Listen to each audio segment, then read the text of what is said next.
Hello, hello Guadeloupe, hello, hello auditeurs et internautes des quatre coins du globe. J'espère que vous vous trouvez en bonne santé, ou en meilleure santé si vous avez été malade ces jours-ci.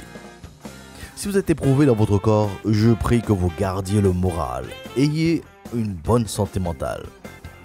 Nous n'y pensons pas souvent, la santé mentale est importante pour tout le reste. Je vous invite à poursuivre notre réflexion sur les propos du Christ, décrivant l'environnement de son retour au travers de deux scènes historiques.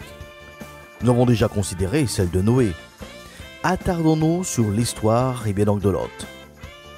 Commençons les premières mentions de ces villes dans le livre de la Genèse au chapitre 13. À partir du verset 8, il est dit « Abram dit à Lot qu'il n'y ait point, donc je te prie, de dispute entre moi et toi, ni entre mes bergers et tes bergers, car nous sommes frères. Tout le pays n'est-il pas devant toi? Sépare-toi donc de moi, si tu vas à gauche, j'irai à droite, si tu vas à droite, j'irai à gauche. » Lot leva les yeux et vit toute la plaine du Jourdain qui était entièrement arrosée, avant que l'Éternel eût détruit Sodome et Gomorrhe. C'était Tsoar, comme un jardin de l'Éternel, comme le pays d'Égypte. Lot choisit pour lui toute la plaine du Jourdain, et il s'avança vers l'Orient. C'est ainsi qu'ils se séparèrent l'un de l'autre.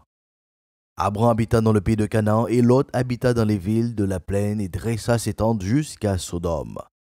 Les gens de Sodome étaient méchants et de grands pécheurs contre l'Éternel. Fin de lecture.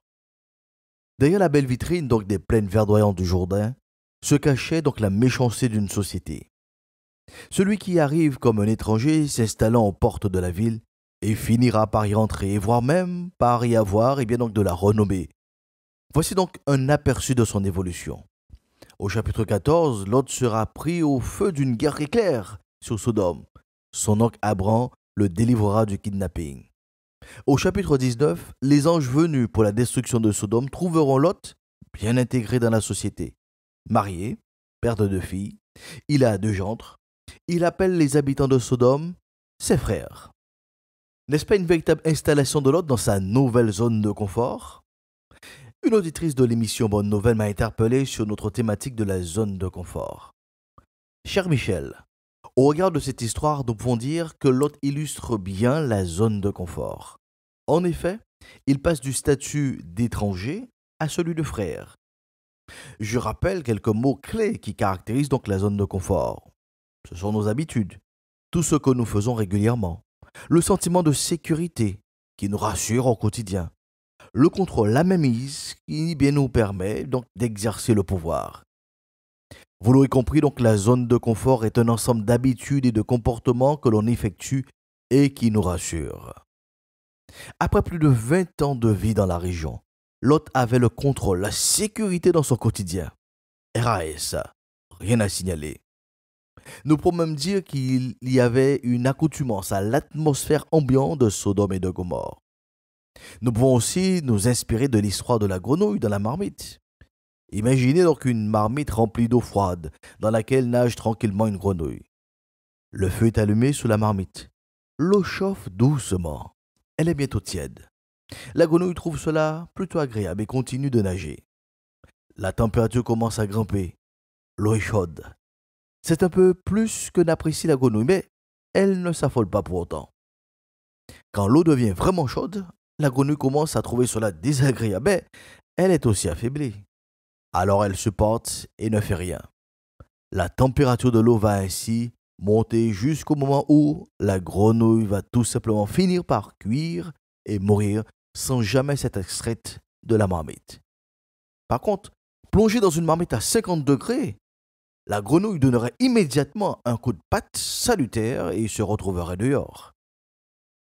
Avec le temps, l'homme s'installe dans sa zone de confort qui peut même contribuer à sa perte. C'est toujours dans l'histoire de Lot que nous comprenons ce que signifie sortir de sa zone de confort. Quand vous avez pris le temps de bâtir cette sécurité dans votre quotidien, quand votre vie est presque métronomique, il vous faut du courage pour sortir de votre zone de confort. C'est l'expérience de Lot, du jour au lendemain, pour ne pas dire en l'espace d'une nuit, en quelques heures. Lot va devoir tout laisser sans avoir le temps de faire le tri, de choisir parmi ses effets préférés. Je vous mets en contraste les deux descriptifs de Lot. Premièrement, avant son arrivée à Sodome. Genèse 13, verset 5. Lot qui voyageait avec Abram avait aussi des brebis, des bœufs, des tentes.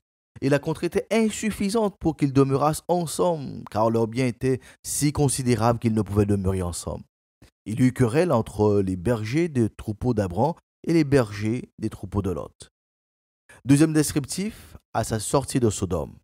Genèse 19, verset 12. Les hommes dirent à Lot, qu'as-tu encore ici? Gendre, fils et filles, et tout ce qui t'appartient dans la ville, fais-les sortir de ce lieu, car nous allons détruire ce lieu parce que le cri contre ses habitants est grand devant l'Éternel. L'Éternel nous a envoyés pour le détruire. Dès l'aube du jour, les anges insistèrent auprès donc de Lot en disant, lève-toi, pointe ta femme et tes deux filles qui se trouvent ici, de peur que tu ne périsses de la ruine de la ville. Et comme il tardait, les hommes le saisirent par la main, lui, sa femme et ses deux filles, car l'Éternel voulait l'épargner. Ils l'emmenèrent et le laissèrent hors de la ville. Après les avoir fait sortir, l'un d'eux dit, sauve-toi pour ta vie, ne regrette pas derrière et ne t'arrête pas dans toute la plaine, sauve-toi vers la montagne de peur que tu ne périsses. Pour sauver sa vie, Lot a quitté Sodome uniquement avec sa femme et ses filles. Trois personnes qui n'étaient pas présentes à son arrivée à Sodome. En sortant de Sodome, Lot a dû abandonner son cheptel, ses serviteurs, sa richesse et toute autre chose, autre bien non essentiel.